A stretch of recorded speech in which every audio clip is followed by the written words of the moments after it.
A good few years ago now, a particular style of camping chair started to become quite popular to replace the large, bulky, foldable camping chairs that you used to get, or deck chairs that people used to have in their gardens. They were excellent, much smaller and lightweight, but they were wildly expensive. A few years ago, I made a video about a competitor to those kind of chairs, the Trekology chair. It was much cheaper, pretty much a clone, and a slightly little bit heavier, but to my mind just as good as the most expensive chairs out at the time. So much so that that's still the primary chair that I use today if I go camping and things like that. A few years have gone on since then, and lots of clones and copies of those type of chairs have been out in the market for a long time. Amazon have been selling hundreds of different kinds now for years, but now the supermarkets have started doing the same thing as well. So today I thought I would look at what I've seen to be so far the cheapest of these type of ultralight camping chairs so far from a big chain supermarket. So this is the one from Aldi, and we're going to take a quick look at this. What caught my eye about it was it's pretty much the same size and pretty much the same weight as the one that I did the video on a few years ago. The one noticeable difference being though, this only cost £12. So let's see if it's a bargain or just a piece of junk. The bag's quite a robust, canvasy feeling type bag. Fairly standard zip. Here's the frame. Quite familiar looking. Held together with a small Velcro strap. Here's the actual chair. This is good to see. Not every chair has these, but you really do need one for these kind of chairs. This is a mat that attaches to the bottom of the legs to distribute the weight evenly, so the legs don't sink into the soft ground, sand or dirt or anything like that. But to be honest, I find that whenever I try to use a chair without one of these, even on ground that you would think is relatively strong, they almost always sink and they're very unstable. So it's really nice to see that this chair actually includes this, because almost all of them don't, including the one that I did the review on a few years ago. I had to buy that separately.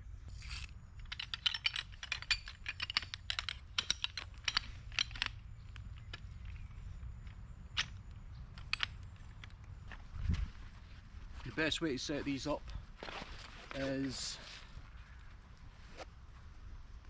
identify which end's the top end, which end's the bottom end. So in this chair, the big net is the back. The top usually has these pull cords.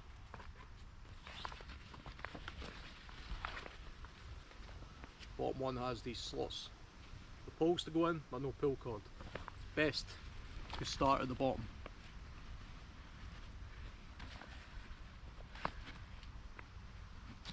You just go over it like that.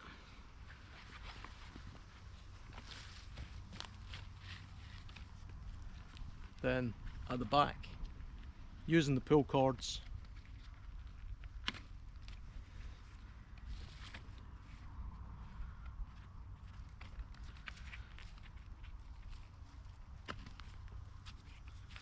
they just go over like that.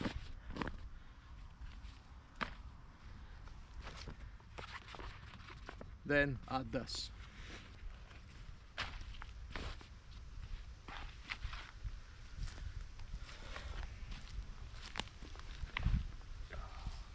It actually feels quite comfortable. You can lie back in it, no problem.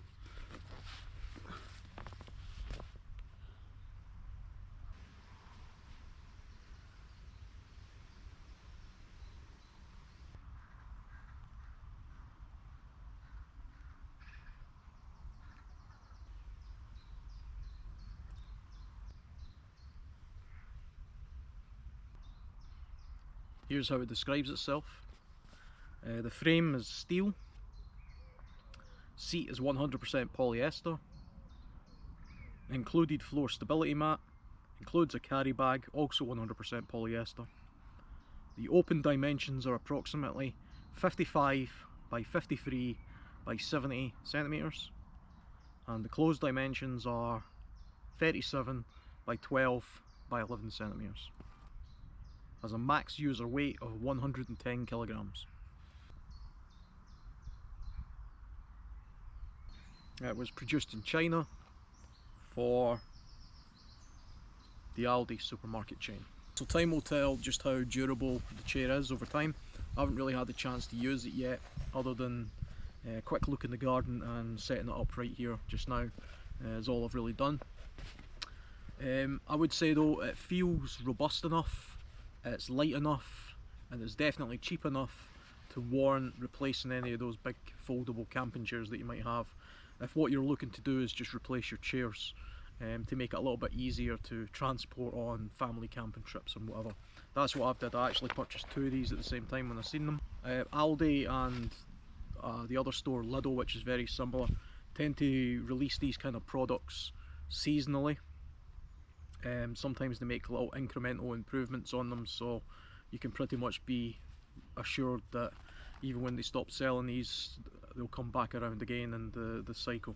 So the materials and the dimensions are pretty close compared to the leading sort of main brand versions of these chairs. I'll put some of the stats on the screen so you can see the difference there, but it's very close. The way that they're keeping down the cost of this, and the reason it's slightly heavier, is I'm assuming it's because they're using a steel frame as opposed to a aluminium frame, which the higher quality chairs or more expensive chairs tend to use. But there's really not much in it, and if you're buying this as a direct replacement for one of those big folding chairs, then it's night and day. My only one gripe and concern with the stability mat, it works perfectly well as a stability mat, but because the chair has got quite sharp plastic ends, and this mat has got a type of what feels like a plasticky leather hard surface at the bottom. You can already see that it's put a bit of an indentation on the surface of that material just by pushing down on it, and I can see and feel that that's sharp edge is pushing down on that. Now, I've literally only been sitting on this chair for about 2 minutes and it's already made that mark. So in little to no time at all, that's going to push through into a hole, and I suspect that there'll be a hole in this material pretty soon, and that'll kind of render this useless. So you're going to have to reinforce this somehow, probably by just pushing something in there to reinforce it, but that's a bit of a quality control issue, I would say. The Trekology one has a much tougher rubber, hard rubber bottom where the legs go into, and I've used it for years and it's never caused a problem. It's never damaged it in any way. This, on the other hand, I don't think this will last long at all. You could, if you wanted to, and it's a bit of a pain, replace this though with something like the Trekology or similar mat with the much stronger material. Alternatively, and I think this is what I might do, I might put some duct tape or something around these feet to round the edges off a little bit, because I'll always use the chair in conjunction with this mat.